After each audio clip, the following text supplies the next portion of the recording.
because we are very curious how you deal with these subtotal occlusions of the carotid.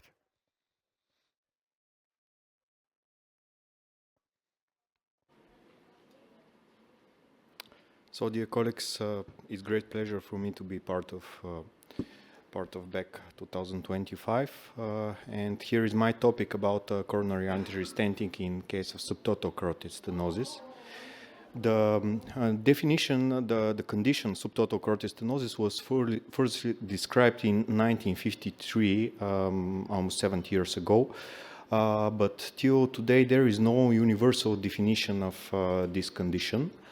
Most constant definition that can be found in the publication is actually collapse of the internal carotid artery following critical stenosis of the internal or common carotid artery, and plenty of synonyms also can be found. Near total occlusion or subtotal stenosis are most frequent of them.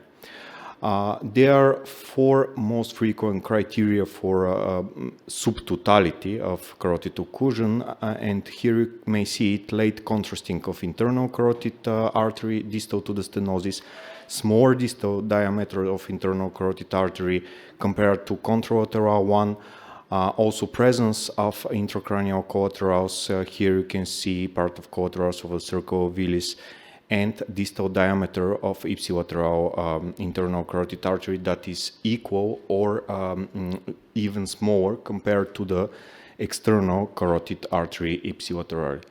Actually, there are two types of neuro-occlusions. One of them is neuro-occlusion without a complete cause, but actually the real neuro-occlusion that carry the prognosis of the disease are the neuro-occlusion of the carotid artery with full collapse of the carotid artery distally to the occlusions. Back to the 1991 in the NASTED trial, in one of the post-hoc analysis of the NASTED trial, this occlusion with full collapse distally was seen as benign, probably because of the low probability of the thrombus to detach and go intracranially. Nowadays, we know that actually this is not true. There are a very small number of patients with neuro-occlusion in these trials. So nowadays we know that each carotid stenosis can progress to neuro-occlusion, and each neuro-occlusion can progress to the total occlusion. In most of the cases, histological finding of neuro-occlusion is similar to high-grade stenosis. However, in some cases there is thrombosis with vasovasorum in these lesions. The huge game changer in this situation are collateral blood flow, circle of Willis on first place, and also we must not forget of the collaterals on the ophthalmic superficial temporal artery and meningeal collaterals. We know that actually the collateral circulation in this situation is not good in order to estimate the perfusion of the brain. For example, MRI perfusion is far more precise method. However, collateral blood flow is available on site without additional delay and can be used by the operator in order to orientate. For example, in case of 50 to 70% stenosis that is not severe according to the NASTED and the ESCT trials, there is only 3% of frequency of collaterals. Up to neuro-occlusions, there are more than 60% of the patient with collaterals available on angiogram. So as conclusion, I can say that subtotal occlusions are theoretically related with low stroke risk because of the lack or very low antegrade blood flow, and at the same time theoretically related with higher risk of complication. First of them, brain hyperperfusion. So based on that and the fact that NASTED and NCT clinical trials include very small amount of patient, you can see on this slide only 16 patients with neuro-occlusion in the whole NASTED trial that is actually cornerstone for treatment of carotid stenosis. and the fact that only classical surgery is considered nowadays. Here we can see the recommendation in European statement and also the US statement. If you have occlusion or near occlusion according to the European statement without recurrence of stroke or only one incident, best medical treatment is considered with 1A recommendation. In US statement is a little bit different. However, there is no differentiation between near occlusion and every high-grade occlusion, and the treatment, stenting or endarterectomy, is recommended only in case of recurrent stroke of the patient. The things are not so binary, as we know AFCOP and ISCIATI trials, also of the CREST trials, because there is no only the problem stroke or TIA or not stroke on TIA in this patient. Carotid stenosis itself, I'm talking about carotid stenosis at all, severe carotid stenosis, not only total occlusion, is related with cognitive decline of the patient, which makes the things a little bit sophisticated. First data against the conservative behavior in the near occlusion is actually back in the 1983, first small series. Then the huge game changer is publication from 2015, meta-analysis from Greece that compares best medical treatment with carotid artery stenting and carotid endarterectomy. And the stroke incidence ratio is reported to be 1.6 in case of carotid stenting, 2.2 similar in case of endarterectomy, compared to the incident ratio of more than 6 in case of best medical treatment. So actually, this is the first meta-analysis that gives us some point to intervene carotid subtotal occlusions.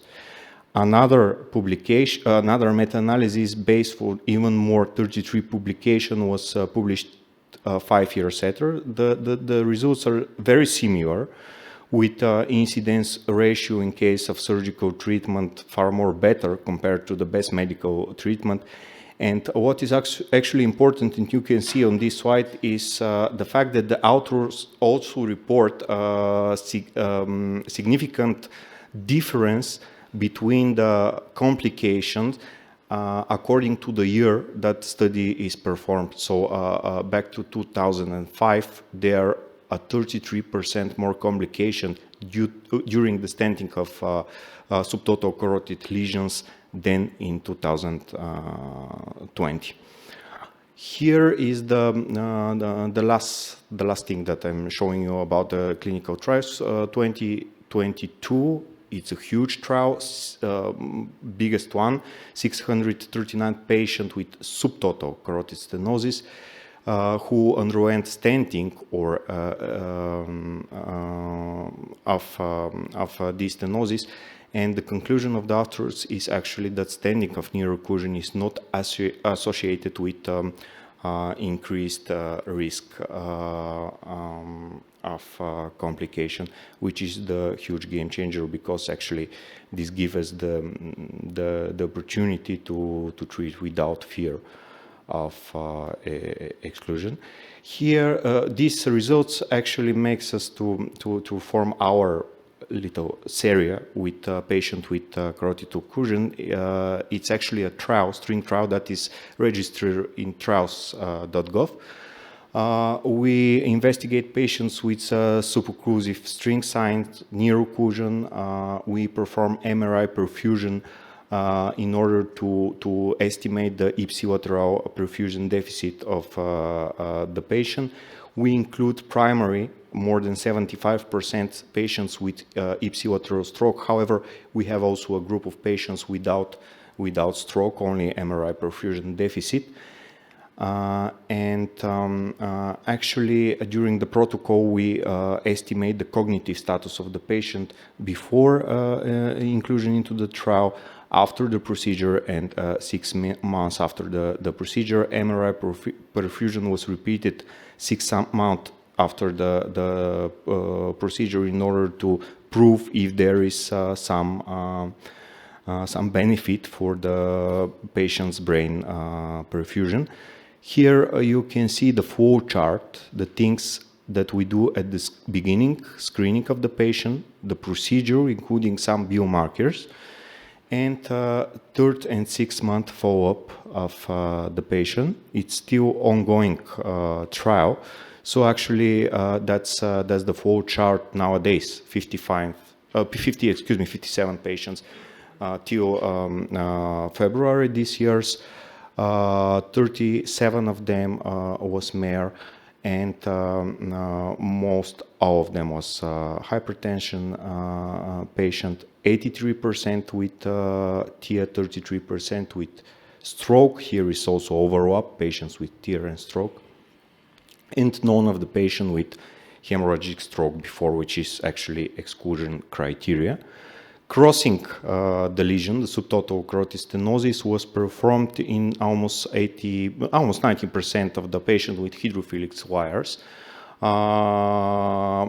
In most of the patient we use, to be honest, coronary hydrophilic wires. In 30% escalation of the wire with Gaia first or second or conquest wire were necessary in order to cross the stenosis, and we have implanted more than one stent in actually 2 of these 57 patients. And here are our results till this moment, which are quite good. We have one clinically significant ipsilateral stroke with MRSA decline of the patient after the procedure, one death, and after actually another stroke that is unfortunately because of the bleeding, and unfortunately this patient died. But however, in our series of 57 patients, these results are not so bad. And just few slides, here is one single 68-year male with a recurrent TIA and MoCA deficit, with subtotal occlusion of the left carotid artery, and as you can see, a massive collateralization during circle of Willis and also during external carotid artery. We performed the procedure with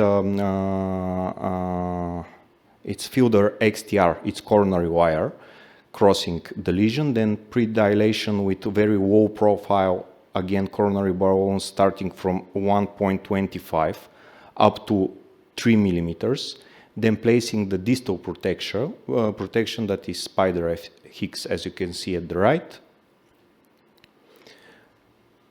making one by one dilation with 5 millimeter balloon, or almost one by one, and after that implanting its exact stent, 9 by 7 by 30. And this is the result immediately after stent implantation, also intracranial. So as conclusion, I can say that neuroocclusions are related with a high rate of cerebrovascular ischemic incident compared to non-significant stenosis, and also the guidelines nowadays have a very conservative recommendation about their treatment. However, recent data shows the benefit of stenting or surgical treatment of this occlusion, and maybe we will need a little bit more information about that, which patient to treat aggressively and how to select the patient for the treatment. Thank you for your attention. Thank you very much for that really wonderful overview, how to proceed with nearly occlusion. Are there questions or comments you have? Because I have 2 practical questions. Very often when we have this critical stenosis, there is a suspicion that there could be a thrombus. Do we need to evaluate this with some other imaging, or it's not necessary? I mean, the string-wine sign is always associated with thrombosis, which is not always a good option for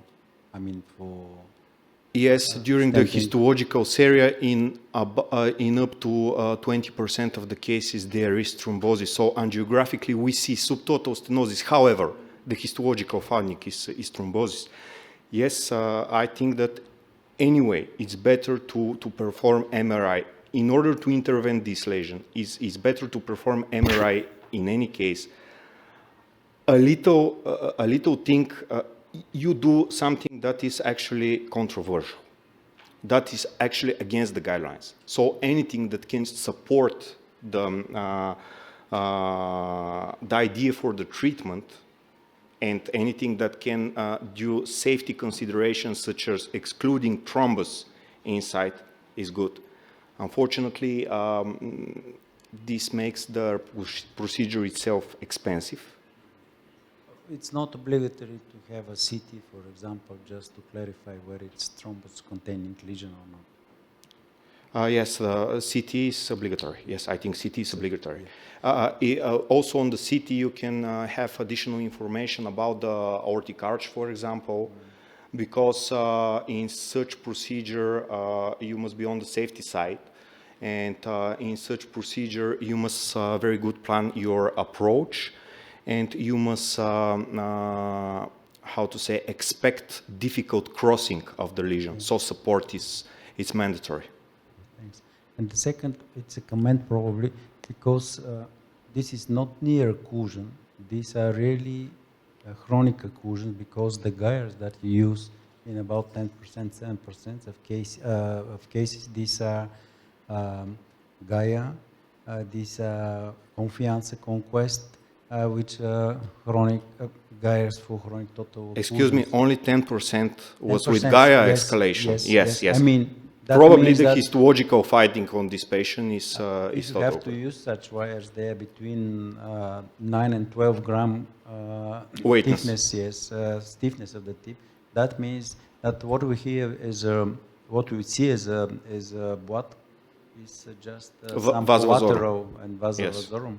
If you have to cross this with this. So Probably, however, the recurrent symptomatic of the patient with the MRI perfusion data of ipsilateral hemisphere hyperperfusion.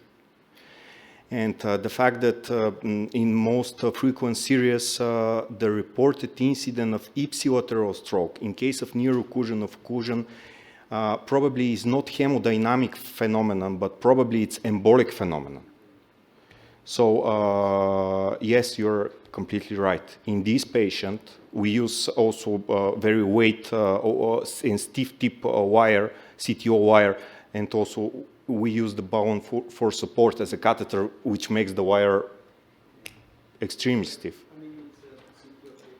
What is also helpful is use a balloon-tipped sheath, so you can, before you pass the internal carotid artery, block the flow completely.